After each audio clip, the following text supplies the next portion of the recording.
Rachel, Elizabeth, Dara, and Percy are driving. It's August. Ugh, God, let me words. I can do this. This is my job.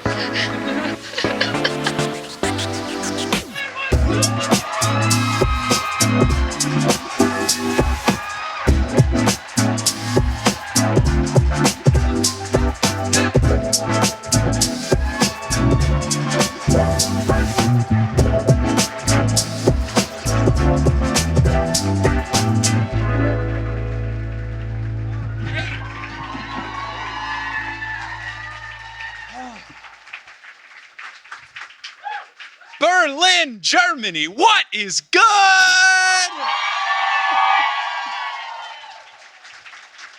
Oh, that is a lot of people. This is wild. Thank you all so much for coming out to the show. This is a delight. I have had a wonderful time here in Berlin, my first time in your wonderful city. I've had loads of beer. I've learned the German way of opening bottles of beer where you just use a bottle to open another bottle. I'm very proud of myself. They mailed me a citizenship card and everything. It's great. I've got the blue passport. I've got the red passport. Now I'm all good. So, no, it's been really fun. I've had a great time eating and drinking my way through your city and now performing some shows. And I am very excited for the show that we're doing tonight. We're going to be covering a really juicy portion of a chapter, the beginning of the chapter that starts off Percy Jackson and the Last Olympian, a very long chapter where a lot of things happen. So for any of the folks that like to grumble about me not getting through a full chapter, this chapter is twice as long as normal ones. So don't take it up with me, take it up with Rick Riordan. But regardless, we got a lot of spicy stuff to cover in this chapter. So let's bring out our guest. She is someone that I love so dearly, and I know many of you love her as well. So please make some noise for Kelly Schubert.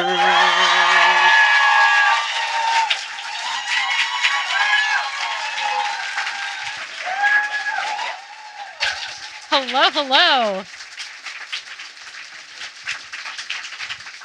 That's how you know the applause is good, is when you have to check to make sure your microphone is on, because the crowd was so loud. I was like, what? They love you. How could they not? How are you? How's it going? Doing well. Yep. It's been so long since I've last seen you. I know. About 10 seconds ago. It's been too long. Now, this is not your first time in Berlin. You have been here multiple times, correct? Yes, I've been here once before, so now this is multiple times. Yes. Yes. I had a wonderful time when I was here last. I was here with some architecture friends of mine, so we did mainly architecture things while we were here and museum things. It was very, very fun.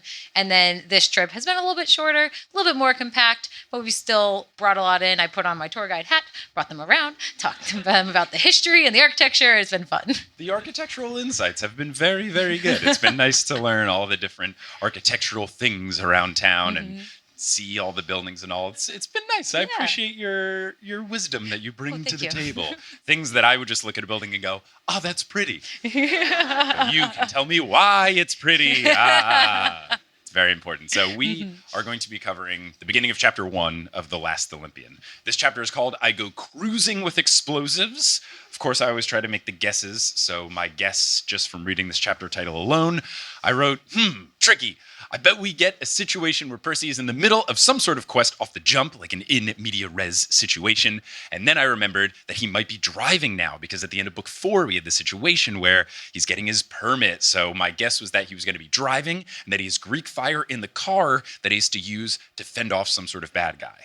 And there's some pieces that are there, but the word cruising might have been a little different, and we'll get into that discussion. As far as this book, though, I know a lot of people have it as their favorite book. Is that the case for you? I know you're a big fan of 4. How does 5 fit in without spoiling stuff, I guess? How do you like the 5th book? I have said that 4 is my favorite. And then leading up to this, so many people have said 5 is their favorite that I actually feel the need to reread it because I read so fast. And you'll see why as we get into the chapter, why I read so fast, because I just wanted to get to the end. So now I feel like I need to reread it. And maybe it'll be my favorite book this time around. All right, we'll have to see. I'm enjoying it so far. I think this chapter's fantastic. So narrator Percy starts this book off in an absolutely phenomenal way. Quote, "The end of the world started when a Pegasus landed on the hood of my car."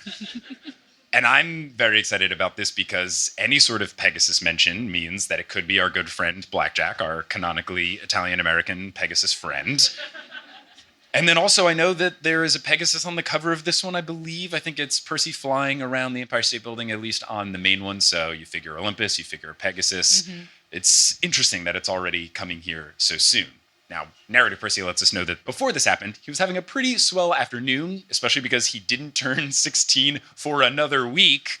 So that keys us in to a few things about what time of year it is, but also that this book, much like a lot of the other books in the series, are going to last about a week or so. It's kind of standard. We usually get the 10-day increment of what the PJO books tend to be. So this one probably will be about the same if I had to guess, unless we get a weird, epilogue type thing, but I don't think that'll be the case. Right. Yeah. I think it's a clever way of cluing us in to also the fact that the prophecy is coming up and that we should really be looking out for that. For sure. Now, another thing that's very interesting is that he said his mom and his stepdad, Paul, which makes me think, all right, did they officially get married? Is this the official stepdad? Is it just colloquially calling him his stepdad because he feels like that? Did the wedding take place? As you've alluded to here, there's basically a full year between the end of book 4 and this book, and even in the Demigod Files, we just had something over Christmas time, so even that would be 8 months between then and now. Right. Did the wedding happen? We've had no mention of a wedding. I'm re-surprised now to read this. And I want the in-between fan fiction story of that wedding is what I'm looking for. I want the official one. I want Uncle Rick to get his pen out and write it down or work with me. We can co-author it. I'm down for it, but I want to know what happened. I want to know if Percy was the flower boy or the ring bearer or whatever. I need all the juicy details. I know. Or do they have something small and intimate, just like a little, friends and family only thing? Up at the cabin at Montauk where they would go and something there. Yeah, it'd be really sweet. So I want to know what's up. But in addition to this bombshell, we learn that Sally and Paul took Percy and Rachel Elizabeth Dare to a private stretch of beach on the South Shore and let them borrow the Prius for a quick drive. So that's sort of a classic getting to drive thing. Did you ever have that, like before driving class, any sort of thing like that? Your parents letting you drive the car? My parents would never. Barb and Joel are far too safe. We waited until I was actively getting my learner's permit. I think I had my permit and I would drive in parking lots with my parents. They never let me take the car alone. I think even after I had a license, I think, it's still their car. I can drive a car, but they're still like, yeah, we're going to come with you when you drive our car for a while. So at some point they let me drive with my sister. But yeah, no, never got to just, go cruising on the beach almost when I have a license. Yeah. Yeah, I never had that. I know some friends who had that, but no, not for me. Instead, and I believe I said this on the podcast, the closest I got to that was Joel letting me mow the lawn with our riding mower, convincing me that it would help me learn how to drive. And I have to hand it to him. It did make driving really easy. I'm just mowing the street. Also, if you're Paul, this is the second stepdad's car that he's been in. The first one didn't go so well. Yeah, wild decision by Paul Blomqvist. I know, right? Knowing, at least, if he doesn't know the full story of Percy, he should at least kind of understand, this kid was potentially responsible for the school exploding. I don't know. We'll have to see. Narrator Percy is ready to defend Paul against any sort of person reading this who might think that this is irresponsible, citing that Paul knows him well, and he's seen Percy slice up demons and jump from exploding school buildings before. And this makes me wonder, again, another question that I'm curious about here, has Percy told Paul the full truth? Right, it's a good question. I mean, Sally and him are apparently married now. Is that the kind of thing you tell your spouse before you get married? Hey, by the way, your new stepson. I feel like you have to, otherwise that's grounds for an annulment. Yeah. You have to let that be known. That's the kind of thing to disclose. Maybe not in writing, but definitely to disclose. Yeah, I think that would be the case. Again, we don't know if it's an official marriage yet or if he's just calling him stepdad because they feel like they're at that level. But regardless, I'm very curious as to what Percy is referring. Slicing up demons, I don't know if he's just referring to the Kelly with an eye, Tammy with an eye situation. Yeah. But the mist, he would have seen something else. So unless Percy described what was going on, or if there was a new demon slicing adventure that Paul happened to be in attendance of, I don't know. I really want to know what's going on. I don't know if it'll get answered throughout the book or if we need, the Demigod Files Part 2, Electric Boogaloo, where we learn about the other stuff in between books 4 and 5 that clearly took place. So So we will have to see. But the plan is that Paul is allowing Percy to drive just a couple hundred yards on this private part of the beach, and that should be pretty low on the list of most dangerous things that Percy Jackson has ever done.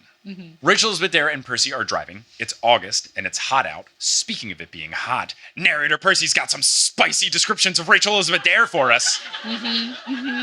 Rachel's red hair was pulled back in a ponytail, and she wore a white blouse over her swimsuit. I'd never seen her in anything but ratty t-shirts and paint-splattered jeans before, and she looked like 1,000,000 drachmas.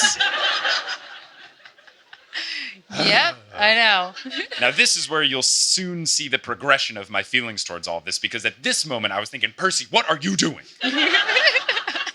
You are semi-betrothed to Annabeth. You are a kind of taken man.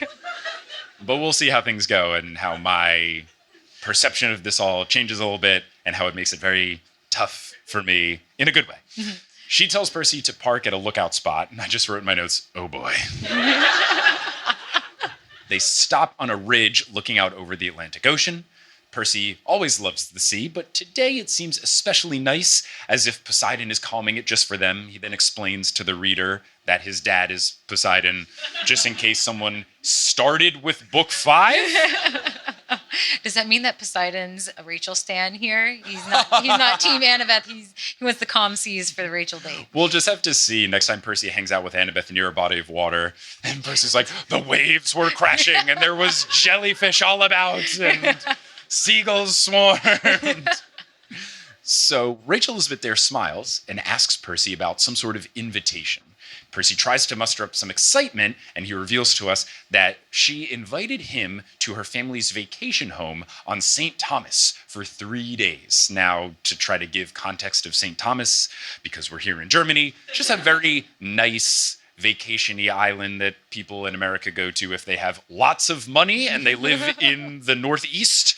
It's in the Caribbean. I've never been there. I'm not nearly fancy enough to have gone there, nor is my family. Have you ever been there? No, I've never been there. Okay, no. It's quite fancy.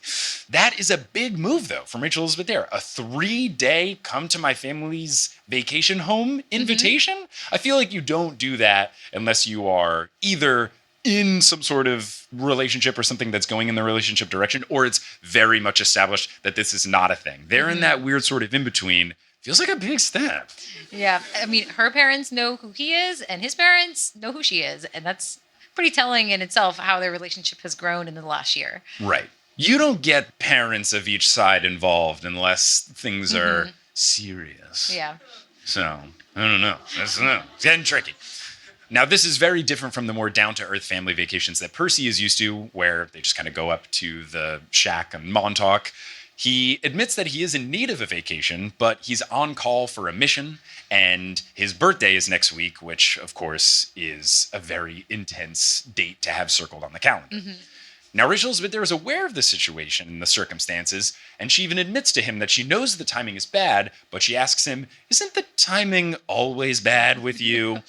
And though she does have a point, my thought here is that the birthday is scheduled bad. He can point to a date and say, this is a bad thing that is going to happen to me, as opposed to all the other things which aren't necessarily predictable. They will just happen to him randomly. But this is like, look, I know what's going to happen. He's getting the calendar alerts of, hey, in 1 week, you have to decide whether or not to destroy the world. It's unplanned chaos versus definitely planned chaos. Right. So, yeah, the timing isn't always great for him. But this is the worst possible timing, and we've known about it for years. Yep. So maybe invite me a different weekend, Rachel Elizabeth Dare. I mean, but this is the weekend her parents are going. Plus, you gotta create some conflict. You're here. telling me Rachel Elizabeth Dare's rich-ass dad is going on a 1-week vacation? Yeah, they go every other week. Yeah, I'm right. I mean, maybe it was just the maximum time that they would allow Percy to come is for these 3 days. They'll be there for 4 weeks, but fine, we'll throw you a bone, and for 3 days, Percy can come. Percy says that he does really want to go, but, and Rachel Elizabeth Dare finishes his sentence saying, the war. And I would hope that finishing a sentence with the war would put things into perspective for Rachel Elizabeth Dare. Yep, yeah. It's not some flimsy excuse. It's, oh, I have a war that is to decide the fate of the world. Yep. I'm a little busy. Sorry, I can't go swimming in St. Thomas with you.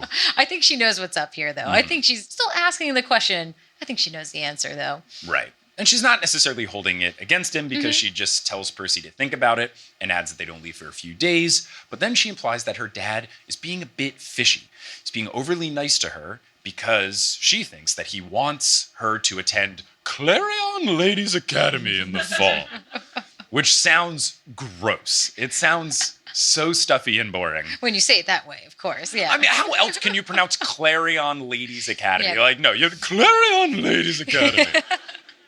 Kudos to Uncle Rick. It sounds very much like it's described. Percy identifies it as the school where Rachel Elizabeth Dare's mother went, and Rachel Elizabeth Dare qualifies it as a stuffy finishing school all the way in New Hampshire.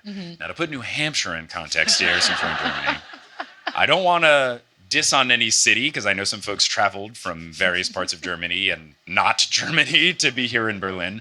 So in the States, New Hampshire is just like, I don't know, imagine the person who takes a sweater and then ties it around their neck. You know, they cross the arms and then puts it over. It's like that. But even that doesn't fully describe it, because that, to me, is more Connecticut.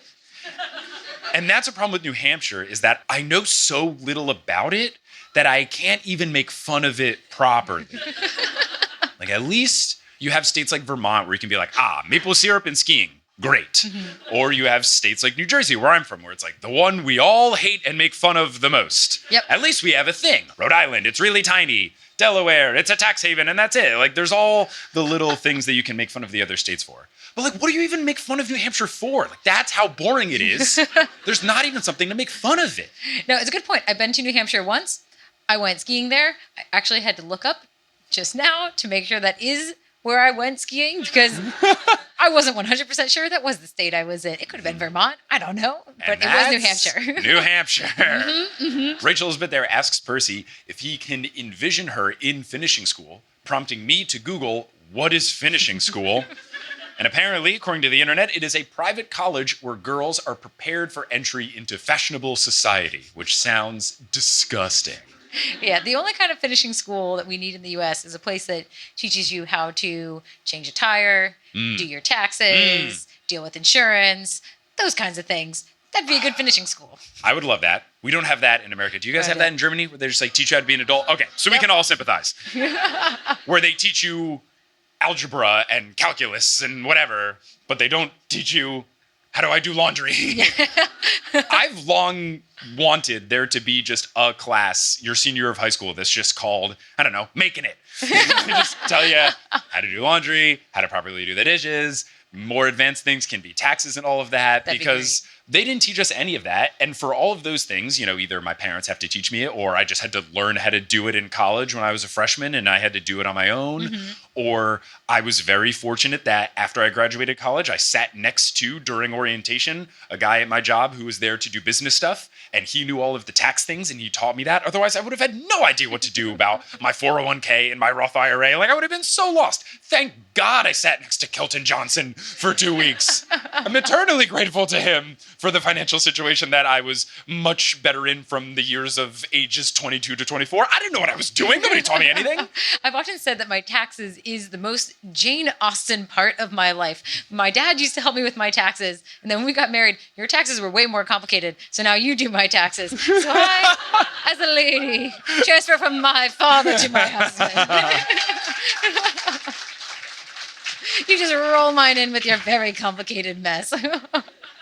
Your taxes compared to mine are so easy. I know. I did just recently send my tax accountant a spreadsheet with 10 tabs, and I want to say like 20 PDFs where some of them were combined of multiple things to make it easier. And then Kelly's are just like 4 pages. Yeah, it's very easy. So envious, but it's okay. I probably could learn how to do it if I wanted to, but no, I'll just... It's all good. Just comes with the territory. Cool job, not cool taxes. Narrator Percy says that he can't see Rachel Elizabeth Dare in finishing school. He says about this as the narrator, quote, Rachel was into urban art projects and feeding the homeless and going to protest rallies to, quote, save the endangered yellow-bellied sapsucker. I want to know if that's a real bird. I got to play more Wingspan to figure out if that's a real bird or not. And he continues, and stuff like that. I'd never even seen her wear a dress. It was hard to imagine her learning to be a socialite. So, yeah, I couldn't see her at the school either. Yeah, it makes her sound really cool by that description, though. Oh, she's always been quite cool. But yeah, that description, it's contributing to my worry of her being a very cool love interest. Yep. Rachel Elizabeth Dare's suspicion is that her dad is being extra nice to her to guilt her into going. This vacation is a part of it. Letting Percy come on the vacation is a part of it. But she wants Percy there because it would be better to have him there. And she wants to talk to him about something. Percy asks, what is so important that we need to go to St. Thomas to discuss it? She says, forget about it for now. And she asks if they can just pretend to be two normal people out for a drive, watching the ocean, enjoying each other's company. Percy can tell that something is bothering her, though, despite the smile that she's putting on. And he also adds that the sun makes her hair look like fire. Which I get. When your hair's in the sun, you get a little bit of red in it. It makes you look very nice. So I understand what he's going for here. But my guy is swooning over Rachel Elizabeth Dare in this chapter. I was watching... The one time where exhaling into the microphone worked out well.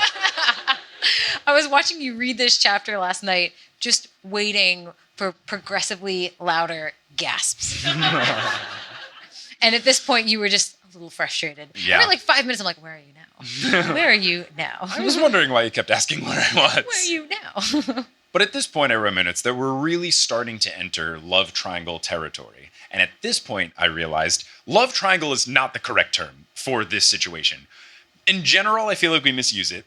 In this particular situation, I don't think a love triangle is apt because we have Percy at the top, and he definitely has feelings for Annabeth, and she has feelings for him. And then he's got feelings for Rachel Elizabeth Dare, and she has feelings for him. But I don't think Annabeth and Rachel Elizabeth Dare have anything going on, at least to our knowledge. Only in the fan fiction world. Right. But that's not a triangle. That's just an angle. Yep, it's an arrow. It's not correct. So I feel like we as a society need to get better about our labels. You could have a true love triangle where A, B, and C have all sorts of lines going between them. But that's not the case going on here. And that's not the case for some of the stereotypical things that we call love triangles in YA series and movies and TV shows and all that kind of stuff.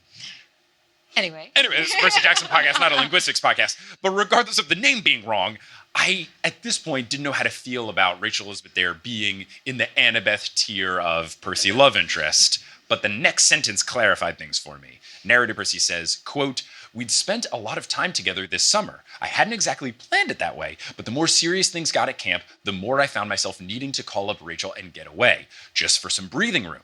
I needed to remind myself that the mortal world was still out there, away from all the monsters using me as their personal punching bag. That totally makes sense, because much like Akon to Gwen Stefani, Rachel Elizabeth Dare is his sweet escape. Thank you! Someone did the woo! Yes! Oh, I was terrified that wasn't going to land. Oh, gosh, great. But yeah, I totally understand it. He's got a really stressful situation going on when he's at camp, and with Annabeth, he can't necessarily escape that stressful situation. So with Rachel Elizabeth Dare, he can break away from that for a little bit. Right. She, I think, grounds him, provides an escape. She's immortal, makes him more part of that world, but she still knows about him and his life and can still relate to it because she can see monsters and she knows the kind of danger that he's under. Right. So she's not totally on the other side of it, but she, I think, is good for him in that way. Right. It's a situation where he doesn't have to completely never discuss it with her because, like you said, she knows some things. Right. But it's enough where, like, she can understand the bad things, but then he doesn't have to get into them. Right. He doesn't have to run from his life with her all the time. Just sometimes. Right. Yeah, and then if bad stuff happens or he needs to leave, like in this situation, that's going to happen in a little bit, because she knows that, it's okay. Right. Yeah. It's nice to talk about normal things sometimes with her. Yeah, it's not like he's a superhero who has to keep his identity completely a secret from her. It's just like she knows about it a little bit. Right. Yeah. He's not Hannah Montana, you know? Oh! She's in the inner circle of the Hannah Montana friends. She gets the best of both worlds. Yeah. Percy is on board for the acting like two normal people plan. And then Rachel Elizabeth Dare lays down the gauntlet and says, quote, and so, ... hypothetically, if these two people liked each other, what would it take to get the stupid guy to kiss the girl, huh? Rachel! I gotta respect the game. That's a really powerful move. I don't know if I would have been able to pull off such a direct move at age 15/16. I know. Percy can't either. He's also rather awkward. Oh, well, of course. Of course that was going to happen for Percy. But still, just that's a pretty forward move for a teen. And this led to gasp number 2 from you last night as you were reading. And then you were like, okay, I got to the part you can stop asking me. I was like, but I don't think you did yet. Yep. I had not. Narrator Percy says that he feels like one of Apollo's cows, slow, unintelligent, and bright red. He reveals as the narrator that he certainly thought of Rachel Elizabeth Dare in that way, which is a contrast to something he said in book 4. I believe he said, I never thought of Rachel Elizabeth Dare that way. So now he has thought of her that way. And then he has a real doozy of a line with, quote, she was so much easier to be around than ... well, than some other girls I knew. Who could he be talking about? Clarice? And at this point, I was writing in my notes, I think that the problem with the Annabeth versus Rachel Elizabeth Dare battle for his love is that Rachel Elizabeth Dare didn't even get introduced until the end of book 3 and didn't really become a factor romantically until book 4. And by that point, I'm already super invested in Percy and Annabeth, and I don't want to entertain other options, even when they make sense, like Rachel Elizabeth Dare or Calypso. I'm just so invested in 3 books worth of come on, that now it's kind of hard that it's so late in the game.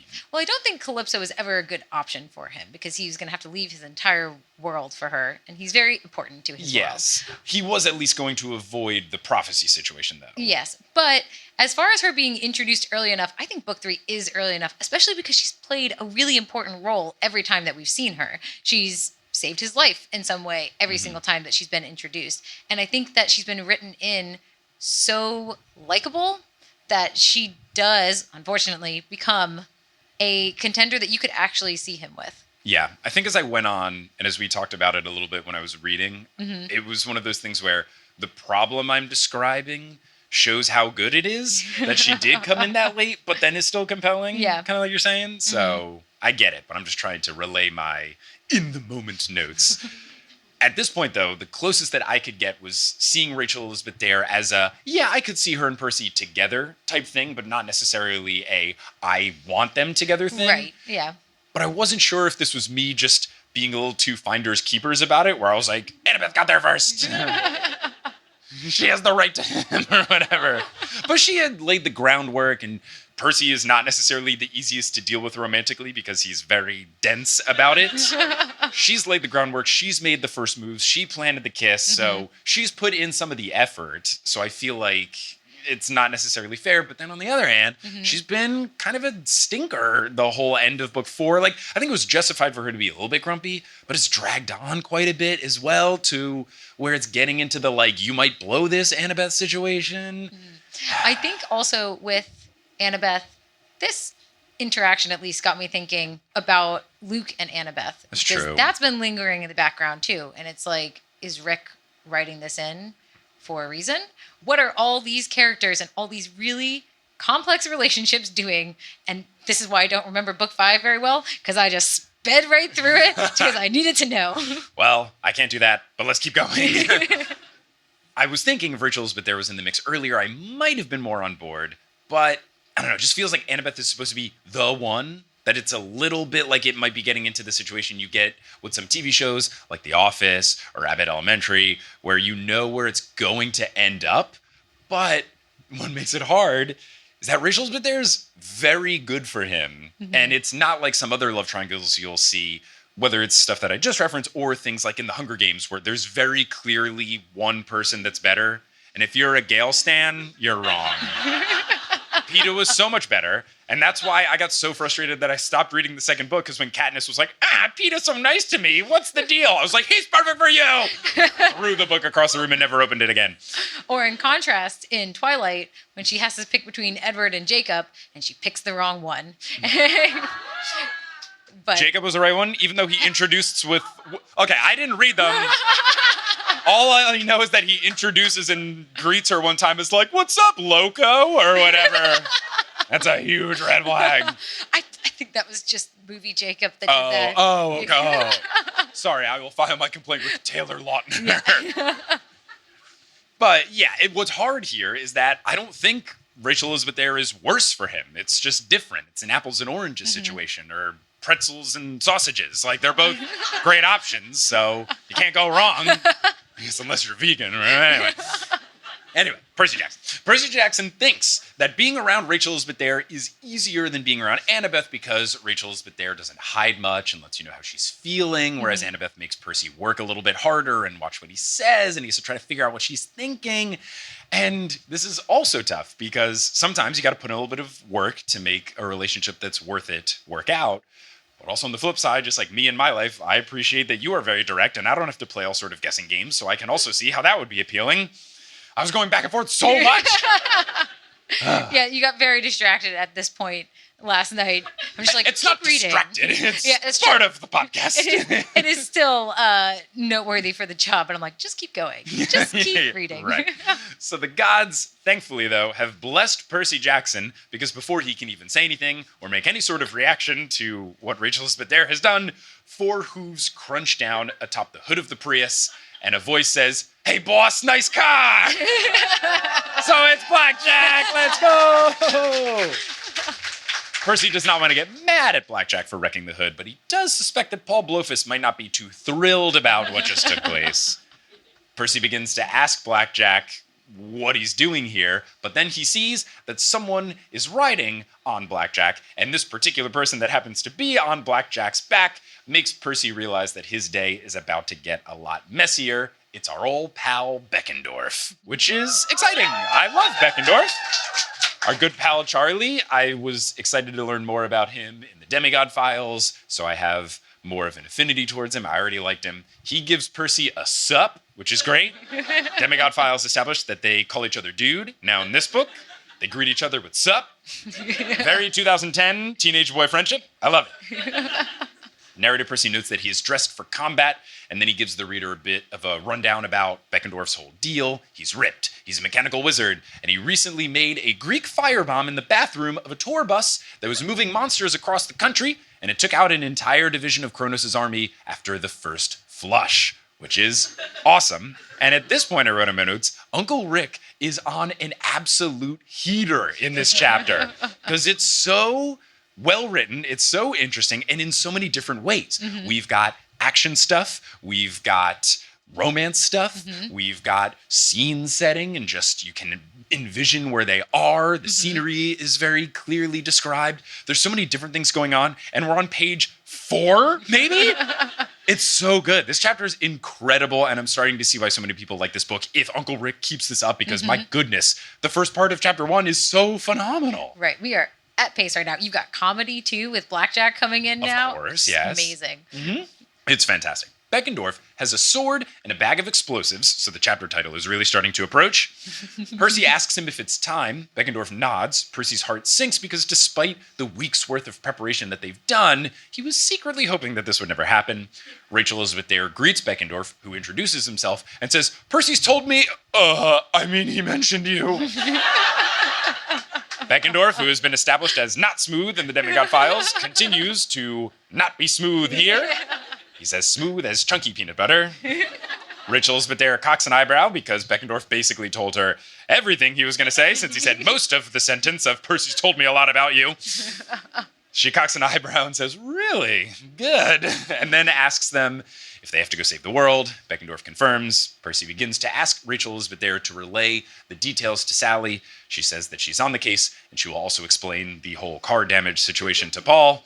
Percy thanks her, and then Rachel Elizabeth Dare kisses him before he can even react. And she says, "Now get going, Half-Blood. Go kill some monsters for me." And then I groaned about how good the love triangle is for 23 minutes.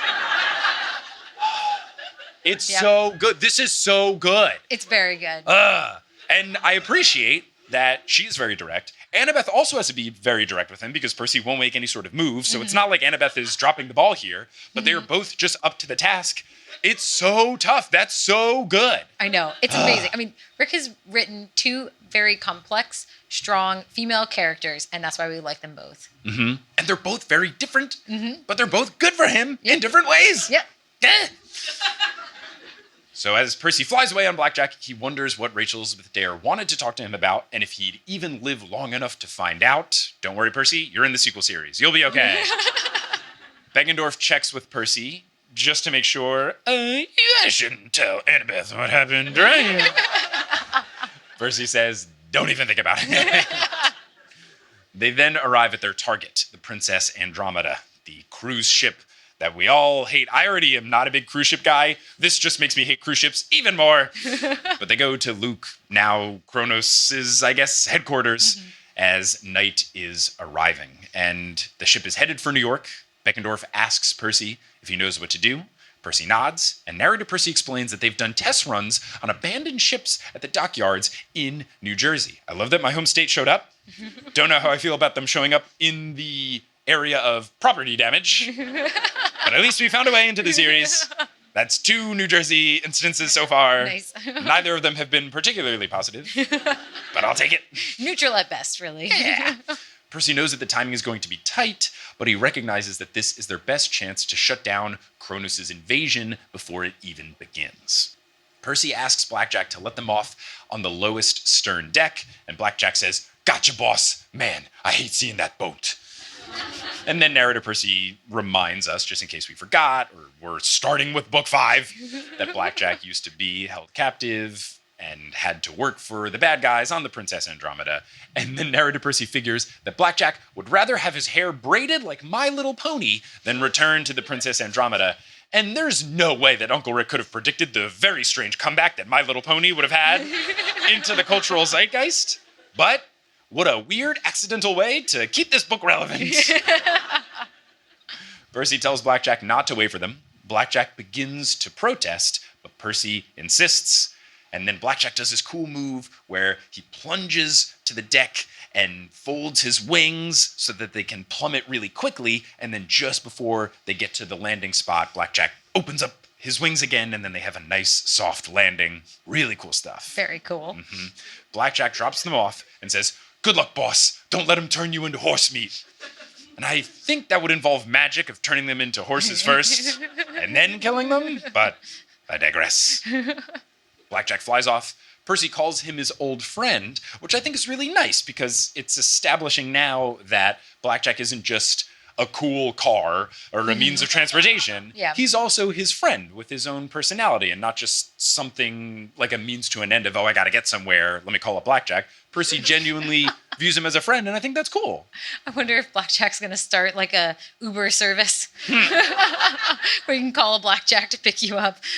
Look, Percy's utilizing him a lot. I mean, at least Percy does seem to give him a lot of sugar cubes, so it seems like we got a good transaction system going. But I just think it's nice because in other series, like in Harry Potter, it was very much like Harry's got friends that aren't wizards, but they always just feel like a step below because they aren't human. And I just like that Percy doesn't do the same thing here. He doesn't care if someone is a demigod or a satyr or a Pegasus. That's canonically Italian-American.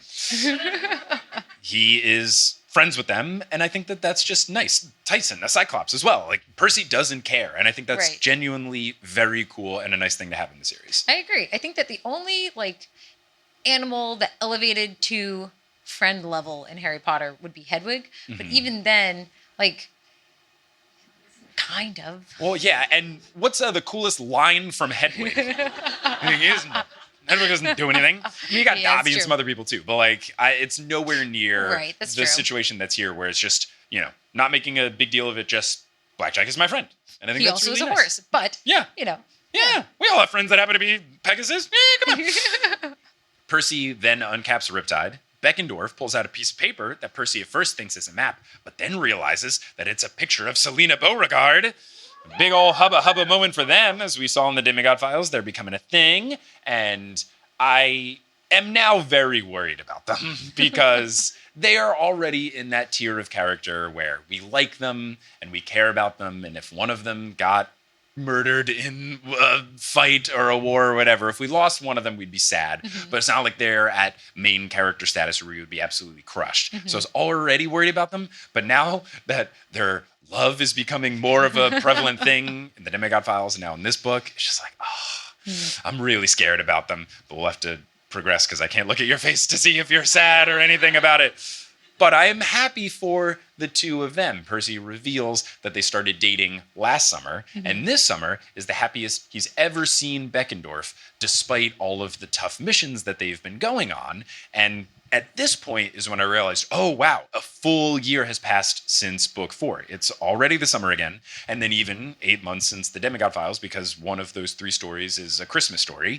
So time is really flying, and I want to know what happened all in between the last time we checked in with our friends. Like, did Sally and Paul Blofeld get married? Exactly. Was Rachel Elizabeth there invited to the wedding? I know. Was Annabeth there? I Was know. it awkward? I know. Percy promises that they will make it back to camp. Beckendorf's eyes show a fleeting moment of worry, but then he puts on a confident smile and says, you bet, let's blow Kronos back into a million pieces. And now I got worried that Beckendorf was going to die now. Because I don't like promises of everyone being okay. It just feels like someone's not going to be okay. I'm very scared. Beckendorf leads the way through the ship, and they stop when they hear a telekine yell at someone else that they don't care what this other person's nose says, because the last time they thought they smelled a half-blood, it turned out just to be a meatloaf sandwich. This prompts me to think that they should have brought meatloaf sandwiches and set them around the ship, or have BlackJack just circling the ship with a backpack full of meatloaf sandwiches. And then everybody's just confused, and nobody knows that they're there. I guess they couldn't have prepped for this because they didn't know until they arrived Time to leave, about this. make some sandwiches, But yeah, come can back. Percy really quickly try to telepathy talk to BlackJack? Hey, wait, have you left yet? You think you could pick up some meatloaf sandwiches and fly around the boat? He's now BlackJack Eats service. Hey! It can work. It can work. These two voices argue for a bit, so Beckendorf leads Percy down 2 flights of stairs. They approach a metal hatch, which Beckendorf identifies as the engine room. He is able to split the bolt using chain cutters, and inside they see a row of yellow turbines chugging along, and my engineer brain perked up. I don't get to use my engineering degree a lot, but I was very excited because I worked at a couple different plants when I was an engineer boy, and I was very intrigued to know what kind of setup they had, what kind of turbines are they using, all that kind of stuff. It was interesting. I could envision what this engine room looked like, and I was very intrigued. Now, across the room is a telekine working at a console on a wall filled with pressure gauges and computer terminals, and I got even more interested. He's furiously working at a keyboard, and narrator Percy wonders if he's messaging his friends on uglyface.com. Not one of his better jokes. Not a good one. Bit of a womp-womp for me. Percy steps forward. The telekine smells him. He tries to hit an alarm, but Percy blocks his path and slices him with Riptide. Beckendorf says, 1 down, about 5,000 to go, and tosses Percy a jar of Greek fire. And at this point I realized, oh, they're cruising with explosives. And I just got to say, well played, Uncle Rick. That is very good wordplay. I love when the titles are tricks, and that's a really good play on words. You got me real good, especially with a car being in the beginning. I was like, cruising car, boom. No, they are literally cruising. Beckendorf instructs Percy to strap it to the console, and then he will handle the turbines. They use duct tape, which Percy describes as an essential tool of demigod heroes. They get to work. They're working up a sweat. Percy, because of his nautical powers, can tell that they are at 40.19 degrees north, 71.90 degrees west, and they're traveling at 18 knots, meaning that the ship will arrive in New York Harbor by the morning, so this is their only shot. After Percy straps the second jar of Greek fire, he hears just an uncomfortably high number of steps coming down the stairs.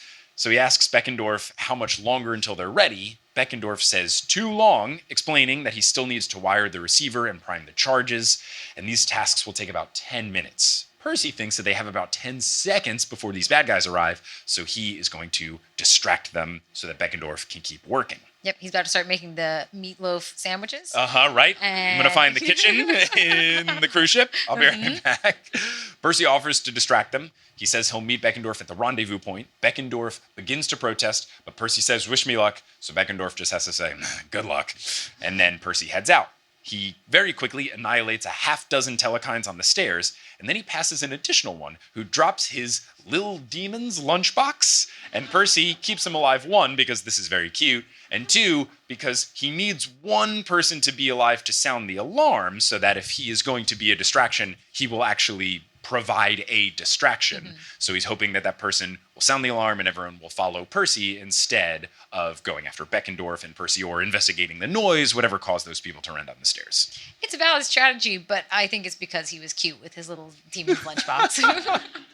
It's a major factor, but I also understand the strategy element of it as well, because clearly something happened where they were going down the stairs. So you gotta get them away if there's going to be reinforcements or people who check in if those people go missing. Right. So I get it.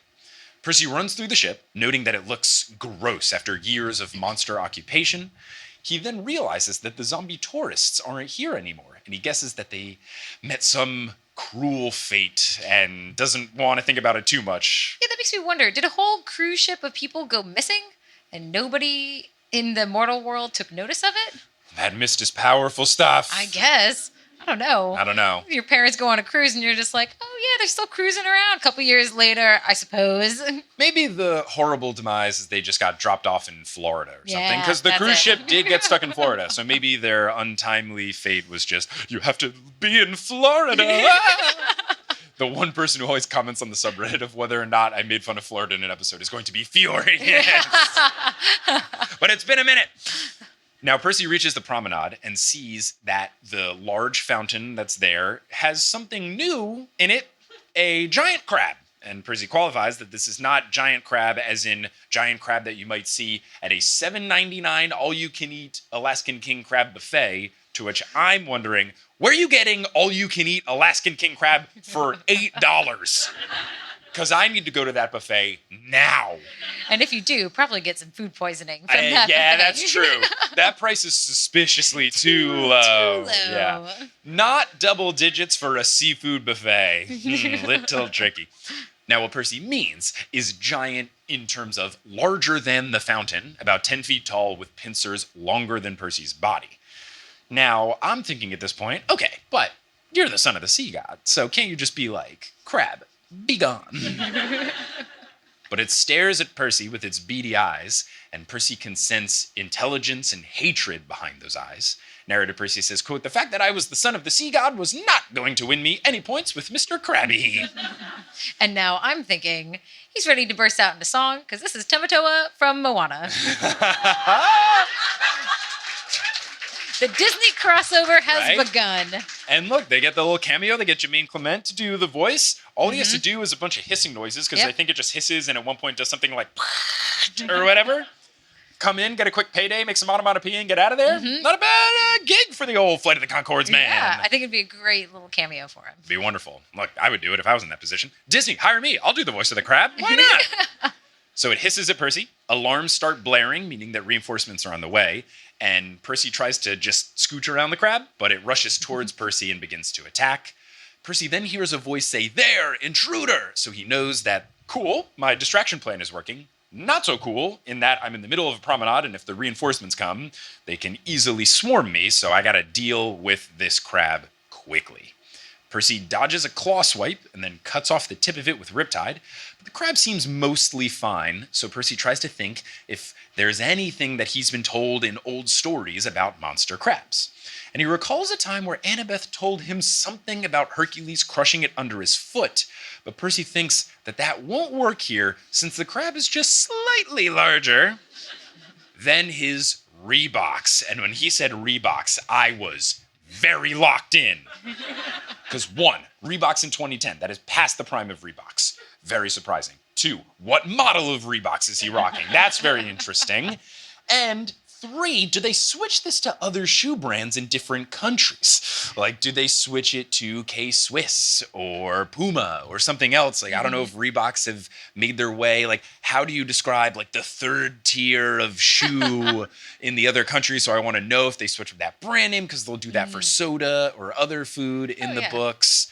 So I was very interested in that. And then 4th thing I thought about was when they make the TV show, I'm pretty sure from the photos I've seen, Walker Scobell is wearing Vans. And I think that vibe makes sense for Percy. I viewed him as like either a Converse guy or like a Nike guy. I think Vans makes sense as well. Nike guy. Yeah, maybe. I guess maybe not, because I guess he's always... Yeah, because Nike, maybe not a Nike guy, because it could get a bit pricey. Yeah, I would have said Adidas over Nike. Oh. Like a little bit more Well, sporty on that. I mean, I guess they're most sporty. No, my thought of Nike was purely just he really likes basketball, and Nike's got more of the stronghold in basketball, whereas Adidas has more of the stronghold in soccer. Yeah, I guess that's why I'm thinking about Adidas, and you're thinking about Nike. Yeah, Makes sense. Look at us. But I wonder when the show comes out if he's not wearing Reeboks, or if at least he's not switched to Reeboks by the season over book 5. Are there going to be some purists that are going to be like, well, actually, if you read book 5, he wears Reeboks? Are they going to be upset? That will now be me. I will do that. I'll start the blog to fight for Reeboks. But very intriguing. I, of course, will ask Uncle Rick all about this, and he'll be like, I don't know, I picked a shoe brand. Why are you asking me this? Percy then has an aha moment. Last Christmas, Sally and Percy brought Paul to their cabin in Montauk, and Paul took Percy crabbing. And while they were crabbing, he explained to Percy the crabs have weak spots in their shells right in the middle of their bellies. And I know this is true because my grandpa, who lived on the Jersey Shore, used to take me crabbing. He had the permit to where he could go crabbing. He was really nice about it too, where you don't have to do this, but he would always put the female crabs back into the water to help out with the crab population. It's not something you're required to do, but he always just did it to be nice, I guess, which I always thought was nice from Pop-Pop. But also we would eat crab a lot, and yeah, that's basically the only way that you can get in is flip them up and open them up from that point in the middle of their belly. So when did it say they went to their cabin? Last Christmas. Was that the wedding? Last Christmas, did they give them their heart? And they had a crab buffet at the wedding for which they caught themselves. Interesting. Yeah. I guess it would have happened like right after that Demigod File story. That's a Christmas-themed one. Maybe that's why Sally was so concerned he wasn't going to be back in time for Christmas. They had a Christmas Day wedding. Oh! Interesting. The plot thickens. So, Percy knows this to be true, so he's got an overall plan. Get my sword in the crab's belly, but now he needs the specific way of how do I access the belly? So he uses his water powers to make the fountain explode. Water goes everywhere. The crab charges at Percy. Percy charges towards the crab as well, does a baseball slide, gets under the crab, and then jabs him in the belly with Riptide, and the crab begins to disintegrate. Percy just continues running as all the goons prepare to fight, and he leaves Riptide behind stuck in the crab as it's dissolving, and he's just banking on it returning back to him in his pocket.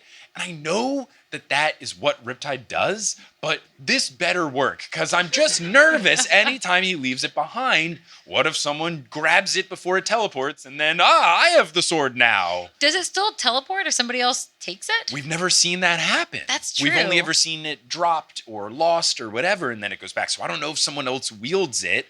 Or is it like the sword in the stone where you have to be the one true person? Or is it like Thor's hammer where not everybody can grab it? Mm-hmm. Like, I don't know. And then Annabeth comes along and she also can grab it like Captain America. Yeah. Like, I don't know. It just worried me. I'm very uneasy, and I really just need to get to the point where it says, okay, the pen was back in the pocket. Me as the person who, anytime I leave an airplane, before you get to the part where it's like, no re-entry, you can't turn around. I'm like, cool, let me take off my backpack and unzip my suitcase and make sure I have everything. So I'm just super worried. I hope it comes back. If it doesn't come back, I'm going to be very upset with Percy for just leaving it behind. This is Riptide. Come on. Now, there are 2 Dracani blocking Percy's path. They got their spears. They got their weighted nets. He doesn't have a sword, though, so he has to improvise. He finds a "You Are Here" display that has a model of the ship. He rips off the model and then just chucks it at one of them. And then as the narrator, he says, "And she went down with the ship." Which is awesome.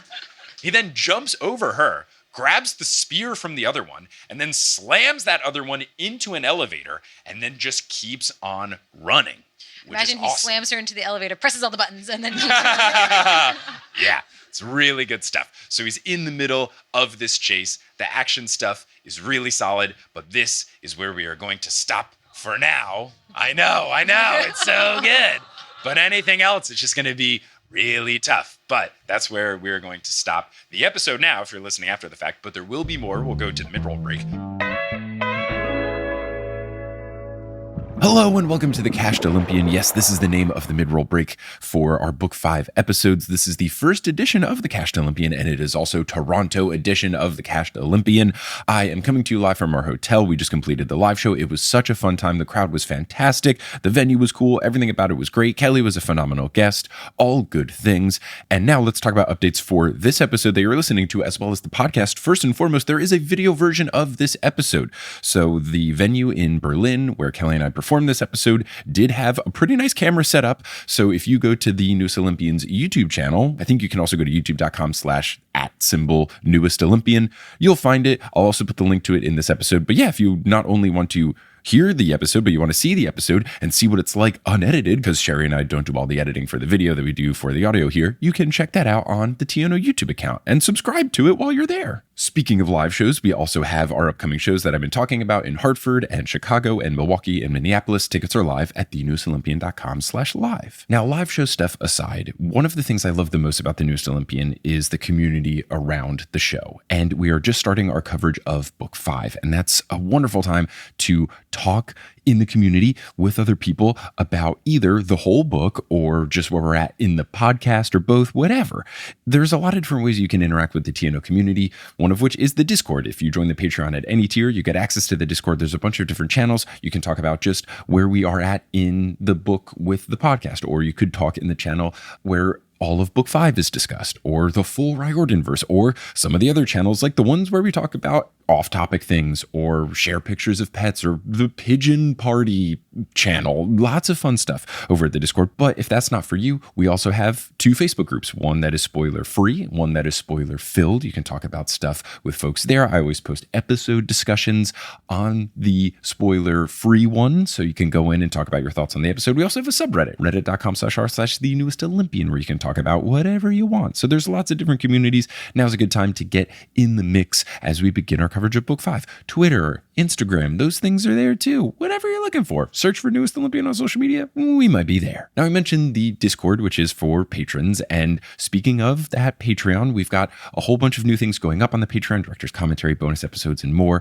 But also speaking of the Patreon, I want to give a shout out to the folks who have joined our Patreon most recently. So shout out to our newest Mega God tier patron, Casanova Purdue. Shout out to our new Super God tier patron, Morgan Lyle. Shout out to our newest God tier patrons, Feanorian Ranger and Rachel Feist. And shout out to our newest Demigod tier patrons, Auntie M and Kayla. Thank you all so much for your support. May Hermes bless you that all your mail gets sent properly. You never get something accidentally returned to sender because you messed up the address or something like that. If you are all caught up on the Newest Olympian and you're looking for something to put in your eardrums, you could listen to one of the other podcasts that I make. I make a bunch of podcasts. I think they're very good. I'm an independent podcast boy. And one of the podcasts that I make is Meddling Adults. Meddling Adults is a game show for charity where I host and I have guests compete to solve children's mysteries from classics like Scooby-Doo and Encyclopedia Brown and Cam Jansen. And the guests try to solve mysteries from these series, and you get points for getting it right, or you get points for giving silly answers. And whoever has the most points at the end earns money for a charity of their choosing. We've been able to raise a good chunk of change for charity so far. The show is very fun. The ad money now in episodes raises money for charity. So if you listen to an old episode, you can help raise money for charity. You can play along at home. So many good things going on with Meddling Adults. Search for Meddling Adults wherever you get your podcasts to listen to it, or go to our website, meddlingadults.com. Now, before we wrap up here, you're going to hear words from a few sponsors who make it feasible for me to be a full-time podcaster. Some of those ads will be read by me. Others of them won't. The ones that are not read by me are inserted locally. So if you live in Toronto, don't be surprised if you hear a very nice ad. Everyone here is so nice. The stereotype is so true. Also, if you hear a strange ad wherever you are, please send an email to thenewestolympian@gmail.com and let me know. Sometimes weird sponsors come through. They get around my category blockers because they miscategorize themselves. So if something feels off base, like something I wouldn't support, please shoot me an email and I can work with my hosting site to get it squashed. But anyway, once those ads are complete, we will get back to this episode of The Newest Olympian. So let's do some Q&A, shall we? This first question, though, just completely at random, I'm going to pick it. It is from someone who made the subject line, "This is Stephen Para." I actually thought of a good question for once. I promise this isn't a bit. Hello, here's my question. The yellow-bellied sapsucker is, in fact, a real bird. It is a type of woodpecker. According to Wikipedia, it is classified as a species of least concern to conservationists. Oh, okay. So it's doing okay. Maybe Rachel is there, did some really good fundraising. It can be found in Canada and throughout the northeastern United States. So apparently, Rachel did a good job. Anyway, here's Stephen's question. Who would you want to share a Berlin pint with? Charlie or Charlie, Beckendorf or Weasley? It's a tough one. It's a really tough one. My personal pick is Charlie Weasley. Obviously, I have a really soft spot for wanting to learn more about him. But also, canonically, we know that he's a fun drunk because didn't he get drunk at Bill's wedding and sing songs with Hagrid and stuff? I think that was like the only mention of him in book 7 is like, Charlie was drunk at the wedding and was singing and having a good time. So I feel like it's not a diss to Beckendorf. It's just I know for a fact that Charlie's a good time with beer. So I'm going to take the known quantity. What if Beckendorf is a weird, like, I love you so much? Like, I don't want to take that risk. So to be safe, I will pick Charlie Weasley. What about you? I'll pick Beckendorf. Okay. Because I think he's cool. I want to know more about him. And if I'm drinking with Beckendorf and you're drinking with Charlie and you and I grab a drink together, then we get all the Charlies together. Yes, there we go. Nice. A loophole. Perfect. A loophole for the question. So this one is from, is it Fede? F-E-D-E? How do I pronounce it? Fede? Great. First, the email says, yo, love to see you guys in the EU. Thank you for coming. Hope you had some time to chill, not only work. My question is, what natural god/demigod power would you like to have? Either funny or serious is fine. So, Percy Jackson world, god, demigod power, what would you like? I've said in the past I would like Hermes' powers just because I feel like I often run late or fall behind on messages. That is a thought for me, though I do really like, and it's funny because it was always just like a silly sort of thing, but now, according to the Demigod Files, it's very important. Percy's I don't get wet ability is actually very powerful, but I think that would be a pretty good one to have. What about you? I think I would like, I mean, I know that we have the most reference with Percy's abilities. So, I do think that sounds really cool. Walking around in the rain, not wet or cold at all. That sounds great. I like that as an idea. I really love swimming, and just to be able to like breathe underwater, I think sounds really awesome too. I'll pick that. Yeah, it's quite nice. There's a bonus question. If you could taste a moment in your life, what would that be? Taste a moment? Yeah, they said, example, the day that I told my now wife I loved her here in Berlin. Which is very sweet. Aww.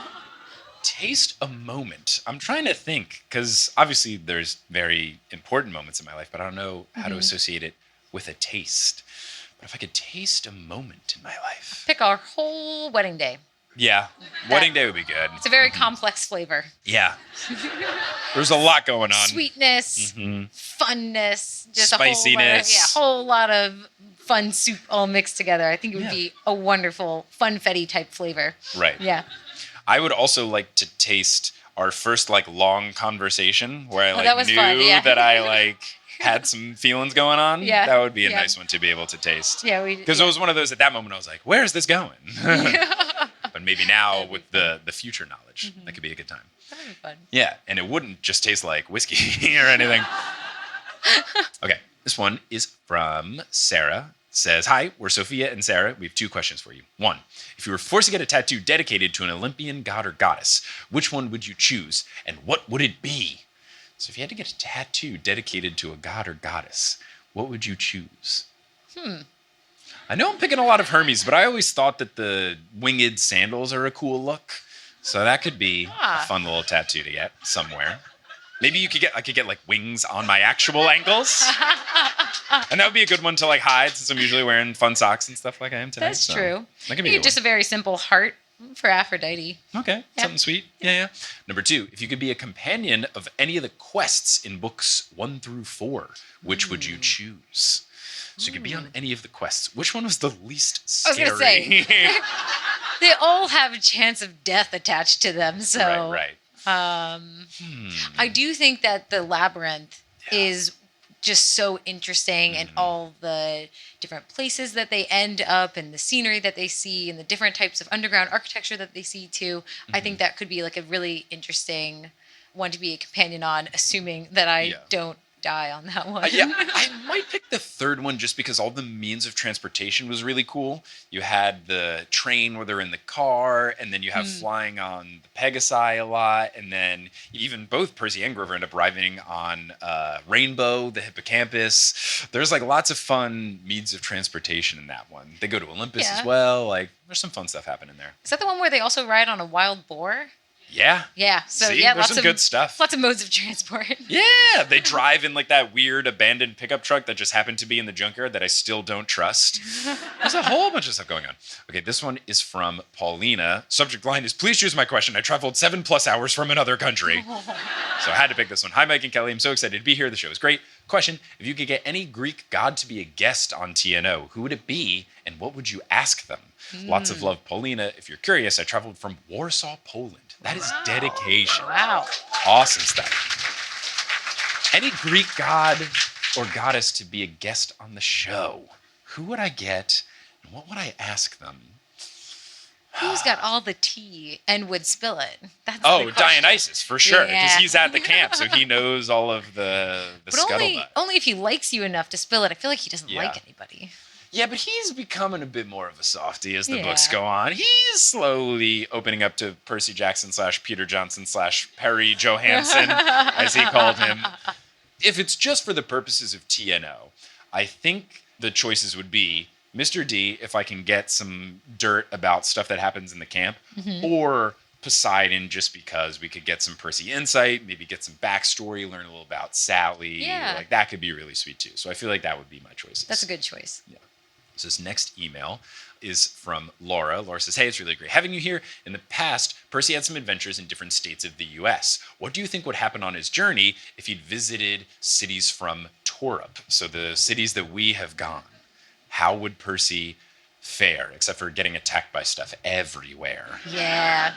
Just attacked by everything. I think he would just get attacked by different things. I do think we've said this before. We think in Amsterdam he would do the best. Right. Because he's always close to water. Right. All the canals would be huge there. So I do feel like he would fare the best in his journey there. Right. We've been to some coastal cities, and I feel like those would be where he would be much better suited.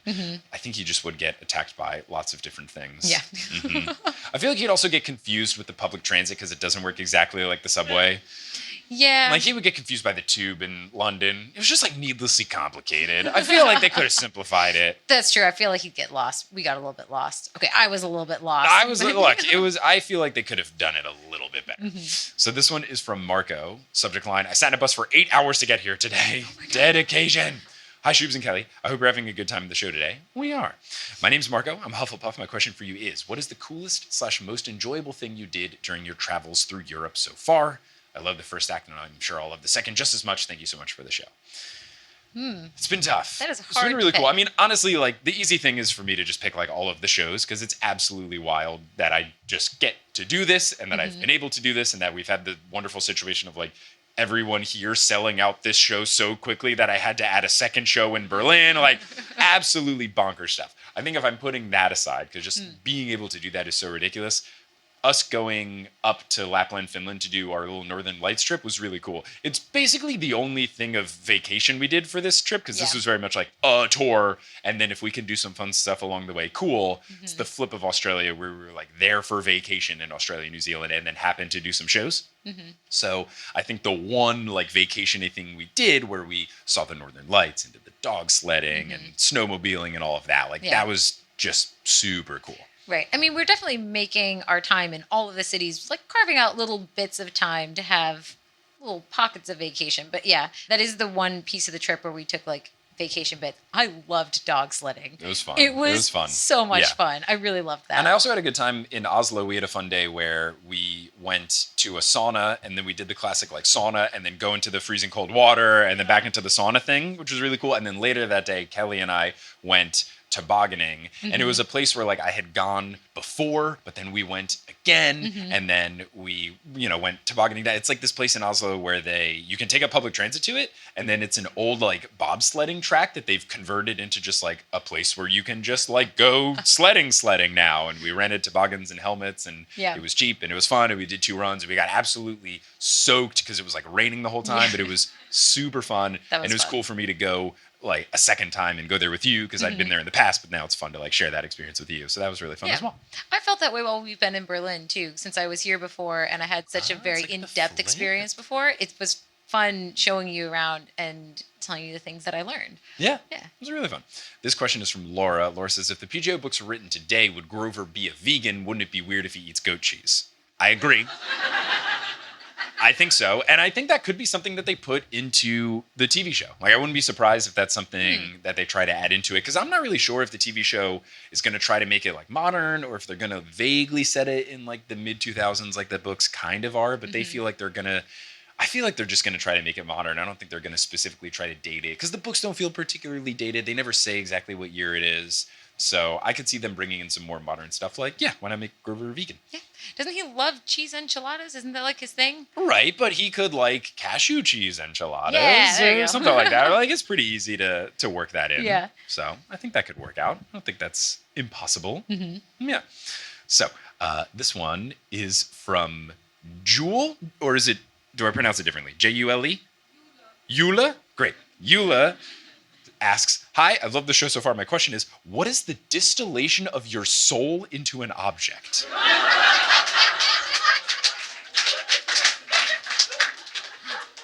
Are you a therapist or something? The distillation of my soul into an object. I have absolutely no idea. But it's such a fun question, I had to take it and try to figure it out as we go. But the distillation of my soul into an object is really hard. Is it a hairbrush? That feels too silly. You are quite silly though, so. I think if I have to pick something, like there's the obvious things, like I could pick our wedding ring, like that feels like it should. That's actually what I was gonna pick. Yeah. Well, Okay. mine's very sparkly and shiny and fun and pretty. Well, and I also Yours is nice too. I think I might pick your wedding ring. Yeah. No, actually, I think your wedding ring is the right answer because Are our souls the same? I would pick your wedding ring because there's like a fun story with like getting it, and that led to like some silly moments along the way. So Yeah. I think just like spontaneity, the silliness, and a little bit of the hometown roots. I think that the engagement ring is a distillation of my soul into one object. Sure. Yeah. And now we've had a very deep, heartfelt moment to close out the show. Thank you for your wonderful question. I think there's no better place to end it. So give yourselves a round of applause for making it out to the show. I very, very much appreciate it. None of this would have been possible without you. Thank you for selling out the show here so that we had to have another one. What a beautiful problem to have. Give it up to Kelly for being an incredible guest for the show. Absolutely wonderful. Knocked it out of the park. Give it up to Steven for running the merch table. And give it up for all of the folks here at Cosmic Comedy Berlin. It's just been so wonderful. Everyone has been so nice. The tech stuff went well. Organizing it beforehand went well. The bartender's been nice and wore a Harry Potter shirt for the occasion and everything. It's just been, everyone here has been A+. It's been so lovely. So thanks to all of them for making it out. We gotta get going and pack up and everything because we are taking a train tomorrow morning to Munich. And based on a lot of the Q&A questions that I didn't get to, a lot of people complained about trains here. I thought trains were like your whole thing. So for everyone to complain about them has me very worried. Yeah, it's gonna be an interesting day. It's gonna be a fun time. It hopefully will be very uneventful. But based on all of the emails about people being like, haha, have you had a delayed train yet? Or haha, hope you didn't book a train to Munich tomorrow. I'm very scared now. So we'll just have to see. But we got to get going. But thank you all so much for coming out. I really appreciate it. This has been a blast and a half. Until we cross paths again, if I come back and do another show, either Berlin or somewhere else in Germany, because my German listenership is quite strong and spread out throughout the whole country, which is really, really cool. Until we cross paths again, I'll Percy you later. See you all soon.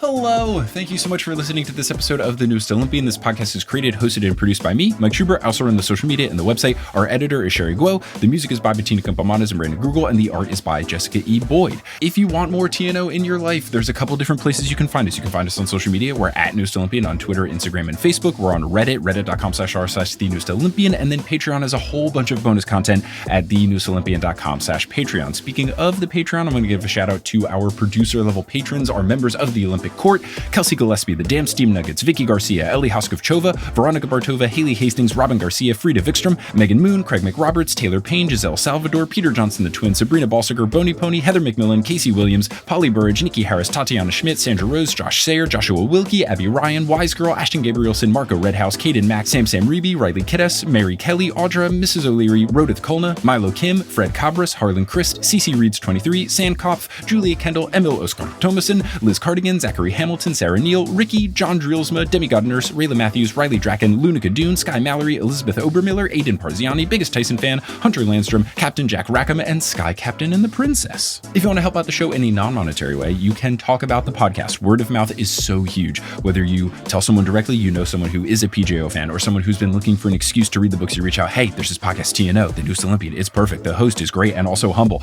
You would love it. You should check it out. Or you can post about us on social media, or you can leave us a rating and review on whatever podcasting app you're using. All of these things really help. And if you do any of these things, I am so thankful. And if you do them in the future, thanks in the future. But I'm just so thankful that you tuned into this episode, and I hope you tune into our next episode, where we will be joined by Stephen Parra live in Munich, Germany, to discuss the rest of Chapter 1 and a good chunk of Chapter 2 of Percy Jackson and the Last Olympian. But until then, I'll Percy you later.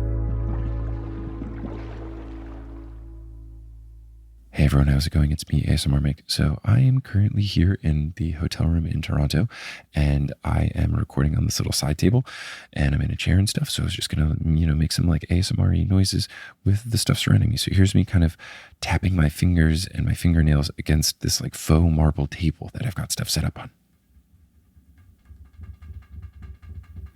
Now I'm gonna rub the velvet of the chair I'm on.